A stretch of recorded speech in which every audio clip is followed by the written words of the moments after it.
નમસ્તે ફ્રેન્ડ્સ, ગામઠી કિચનમાં તમારું હાર્દિક સ્વાગત છે। આજે આપણે આ બધા વેજીટેબલ્સ કેવી રીતના ફ્રીઝમાં સ્ટોર કરવા જેથી કરીને મહિનાઓ સુધી ન બગડે। અને ફ્રેન્ડ્સ, આ ફ્લાવરમાં તો ઘણીવાર એવું થતું હોય કે તરત બગડી જતું હોય અને આપણે ઉપયોગમાં બિલકુલ ના લેવાતું હોય, કારણ કે ઘણા લોકોને તો ફ્લાવર ભાવતું જ ના હોય પણ થોડું થોડું મિક્સ શાકમાં લઈ લેતા હોય, ઉપયોગમાં લેવાતું હોય અને ફ્લાવર આખું લેવું પડતું હોય છે। એટલે આ તો તમારે 2-2.5 મહિના સુધી નહીં બગડે અને બધા જ વેજીટેબલ્સ તમારે 1-1.5 મહિનો કેવી રીતના સાચવવા તે આજે આપણે જોશું। તો ચાલો જોઈ લઈએ અને કેવી રીતે સાચવવા। સબસ્ક્રાઇબ કરો ગામઠી કિચનને ને બેલ આઇકોન દબાવો લેટેસ્ટ કુકિંગ વિડીયો જોવા માટે। અહીંયા ફ્રેન્ડ્સ, હું મરચાંને કેવી રીતના સ્ટોર કરવા તે બતાવવાની છું। દરેક વેજીટેબલ્સ આપણે લઈ આવતા હોય, 1 વીકના લઈ આવતા હોય, ઘણીવાર એવું થાય કે દૂર દૂર હોય એટલે રોજ રોજ જવું પોસિબલ નથી। તો અહીંયા આપણે દરેક વસ્તુ બગડે પણ નહીં, 1 થી 1.5 મહિના સુધી મારી ગેરંટી છે કે તમારા મરચાં બિલકુલ નહીં બગડે। તેના માટેનો એક પ્લાસ્ટિક ડબ્બો લઈ લેવાનો અને તેમાં આપણે ઉપર નીચે પસ્તી આ રીતના રાખી દેવાની। અહીંયા તમે ન્યૂઝપેપરનું હોય તો પણ ચાલે, ગમે તે પસ્તી રાખી દેવાની અને આ જ રીતના બધા જ મરચાં પહેલાં ધોઈ અને મેં અહીંયા કોરા કરી લીધા છે। ધોઈ લેવા તો જરૂરી જ છે આપણે, એટલે ધોઈ અને કોરા કરી અને આ જ રીતે આપણે સ્ટોર કરી દેવાના છે। ઓલી નાની નાની મરચી હોય કે ગમે તે જાતના મરચાં હોય તે આ જ રીતના આપણે મૂકી દેવાના પ્લાસ્ટિકના ડબ્બામાં અને ઉપર ફરી પાછું ઉપર એક પેપર લગાવી દેવાનું અને ઉપર આપણે લીડ બંધ કરી દઈ એટલે ગેરંટીથી મહિના ઉપર થઈ જશે પણ મરચાં બગડશે નહીં।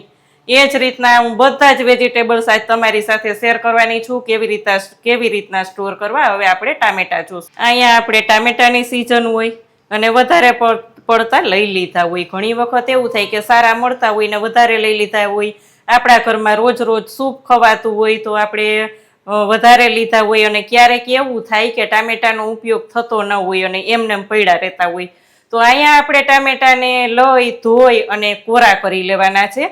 કોરા કરીને ફ્રેન્ડ્સ ક્યારેય ફ્રીઝમાં નહીં મૂકવાના, પણ આ રીતના તમારે કોઈ પણ ટોપલી હોય એમાં રાખી દેવાના, ફ્રીઝમાં નહીં મૂકો તો એકદમ સારા રહેશે ટામેટા। એટલે આ જ રીતના આપણે ટામેટાને ગોઠવી લેવાના છે બધા જ, એટલે ગેરંટીથી આ ટામેટા ફ્રીઝથી વધારે સારા રહેશે, બગડશે નહીં। ઘણા લોકો શું કરતા હોય કે આવે એટલે ધોઈને લૂછીને ફ્રીઝમાં મૂકી દેતા હોય તો એ ટામેટા પોચા પડી જશે, જલ્દીથી ખરાબ થશે, પણ આમાં કાંઈ નહીં થાય। એટલે ટામેટાને આવી જ રીતના સ્ટોર કરવાના। હવે આપણે જોઈ લેશું કે ફ્લાવર, અહીંયા ફ્રેન્ડ્સ આપણે ફ્લાવરના મોટા મોટા ગોટા આવતા હોય એટલે એટલું ફ્લાવર તો ઉપયોગમાં ના લેવાતું હોય અને ઘણાના ઘરમાં તો એવું હોય કે ફ્લાવરનું શાક જ ના ખવાતું હોય, મિક્સમાં જ થોડું થોડું લેવાતું હોય। મારે પણ એવું જ છે, એટલે જ મને યાદ આવ્યું કે હું મારા વ્યુઅર સાથે શેર કરું કે ફ્લાવરને તમે 2 મહિના સુધી કેવી રીતના સાચવી શકો।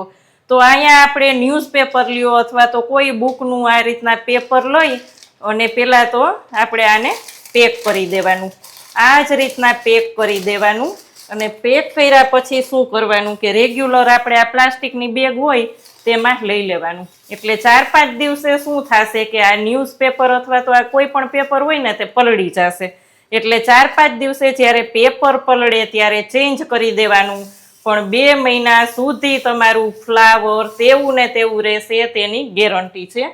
હવે આપણે જોશું કે ગુવારને કેમ સાચવવું। અને હા ફ્રેન્ડ્સ, આને આ જ રીતના બેગમાં પેક કર્યા પછી આપણે ફ્રીઝમાં મૂકી દેવાનું છે, બહાર રાખવાનું નથી। હવે આપણે જોઈ લઈએ ગુવારને કેમ સાચવવો। અહીંયા આપણે ગુવારને કેવી રીતના સાચવવો તો ફ્રેન્ડ્સ પહેલા ધોઈ લીધો છે, ધોઈ કોરો થઈ ગયો, લૂછી લીધો એટલે આપણે 2 સાઈડથી દાંડલા કાપી લીધા છે, આ તમે જોઈ શકો છો। જલ્દીથી બતાવવા માટે, હું વિડીયો જલ્દી કરવા માટે અહીંયા મેં દાંડલા કાપી અને તૈયાર રાખ્યા છે। તો તેમાં આપણે શું કરવાનું કે કોઈ પણ પેપર લઈ લેવાનું, તમે ન્યૂઝપેપર પણ લઈ શકો છો, અહીં કોઈ પણ પેપર નીચે રાખી દેવાનું અને પછી બધો જ ગુવાર આ રીતના ગોઠવી દેવાનો। ગમે ત્યારે તમારે ઉપયોગમાં લેવાનું હોય ત્યારે થોડો થોડો કાપવો પડે અને ગમે ત્યારે એવું થાય કે આખા ગુવારનું શાક કરવું છે। ફ્રેન્ડ્સ, આપણે આખા ગુવારના શાકની રેસીપી મૂકેલી જ છે આપણી ચેનલમાં ગામઠી કિચનમાં, તમે જોઈ શકશો। કાઠિયાવાડી સ્ટાઇલ બહુ સરસ રેસીપી આપણે મૂકેલી છે। અહીંયા આપણે આ જ રીતે ગોઠવી લીધા પછી ઉપર એક પેપર લગાવવાનું, એમાં લીડ લગાવી દેવાની અને ફ્રીઝમાં મૂકી દેવાનું। આને પણ તમે ગમે ત્યારે ઉપયોગમાં લઈ શકશો, બિલકુલ બગડશે નહીં, તેની ગેરંટી. હવે આપણે જોશું કે આદુને કેમ સાચવવું. આદુને પણ આપણે ધોઈ લીધું છે, કોરું કરી લીધું છે, લૂછીને એકદમ કોરું થઈ ગયું છે, અહીં તમે જોઈ શકો છો. અને કોઈ પણ પ્લાસ્ટિકના ડબ્બામાં આ રીતે સ્ટોર કરી લેવાનું, ના સમાય તો તેના આ રીતના પીસ કરી લેવાના. અને આ જ રીતના સ્ટોર કરશો તો આદુ પણ બિલકુલ તમારું બગડશે નહીં.